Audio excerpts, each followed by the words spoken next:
Here in 2016, there could be a meme of, the popular phrase, what does Corey Taylor think about that? Based off of the idea that he seems to be on the front page of every heavy metal publication, whether it be on the internet or whatever, with some sort of opinion about something. His latest trope was about how Donald Trump's message is so anti-Slipknot, it's hysterical. But that's not why we're here. We're not here to talk necessarily about Corey Taylor or about Slipknot, although we are going to be talking about Corey Taylor and Slipknot. Just through the words of somebody else, through the eyes of another individual, and that gentleman is, of course, the great Glen Benton of Deicide. Now, if you didn't know that there is such thing as a death metal diva, Glenn has kind of proven it with this little conversation that he had on the To Me Talk podcast, or Talk To Me podcast, whatever. They're all T's, they're all To Me's, they're all podcasts, and Glenn spoke words about Slipknot whenever it came to them crediting Deicide as an early musical influence. Glenn's response was a nice old hearty, not to fucking bust balls, but I'll bust balls. Slipknot. Oh, dude, we're gonna take you guys out, man. We're gonna take you guys out, dude. I can't do a great Glen Benton. I don't have that kind of gruff. I don't look like Satan just pooped me out.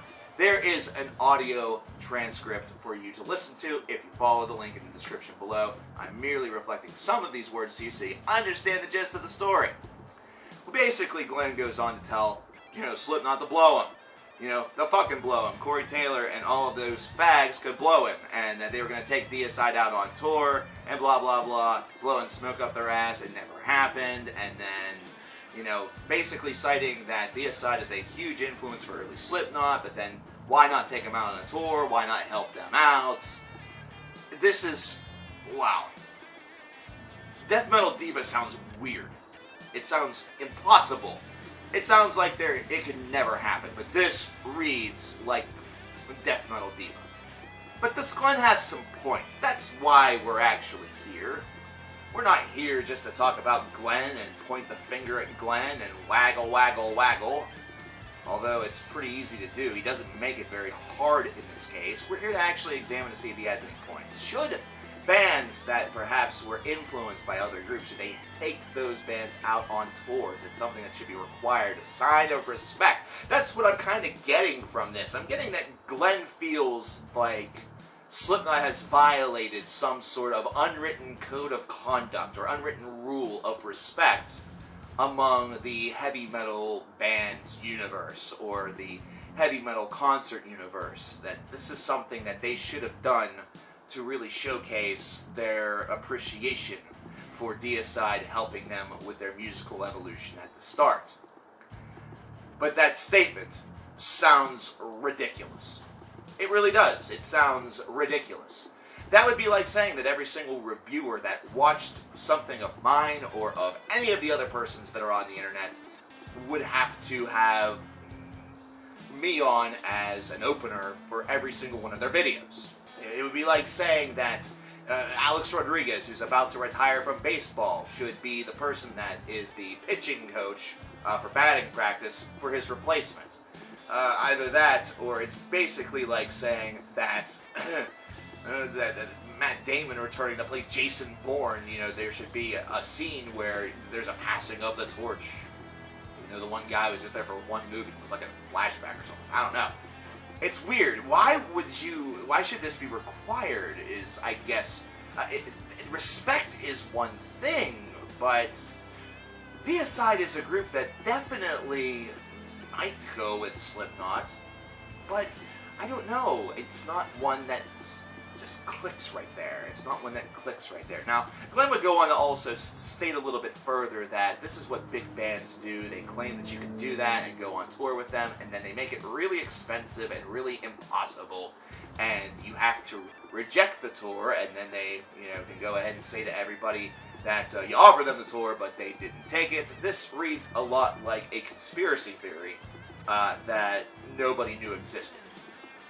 This would be like if Kennedy lived and was never shot, and then there was somebody here that was just like, Kennedy was shot 40 fucking years ago. Everyone would look at him like he's nuts.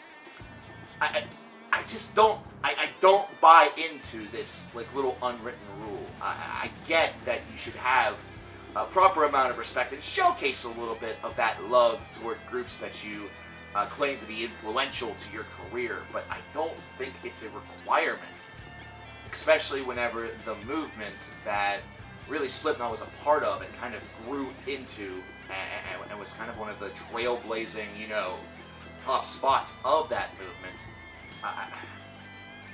I just don't see the need. And I don't see the absolute requirement. This screams almost like Glenn just wants Deicide back in the news.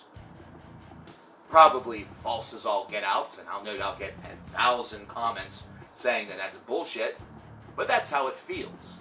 That's how it looks. That's how it reads. This does not read like somebody who's a little bit upset and just really wants to tell Slipknot, hey, you told us that you were going to do this. You gotta ante up, motherfucker. No, this is instead full-scale, 100% destruction, which I guess is the Glen Benton way, so there should be no surprise there. It's not going to get anything done, though, and if anything, it's just going to burn yet another bridge. Maybe Glenn wants it that way. Maybe he doesn't care. Glen Benton's name is now all of a sudden relevant, once again, even if for all of 24 hours.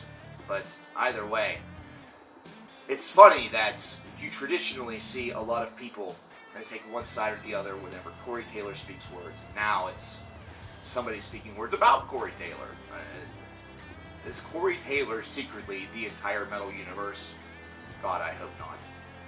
What are your thoughts about this? I understand it's just talking more and more and more about this crap, but I'm really interested because I'm kind of, as you can see, scatterbrained about it a little bit. I can understand certain aspects of being angry about it, but it's just like, wow, what a diva. What a fucking diva. Anyway, let me know what you think. Comments below. CoverkillerNation. I wonder what Corey Taylor thinks about this.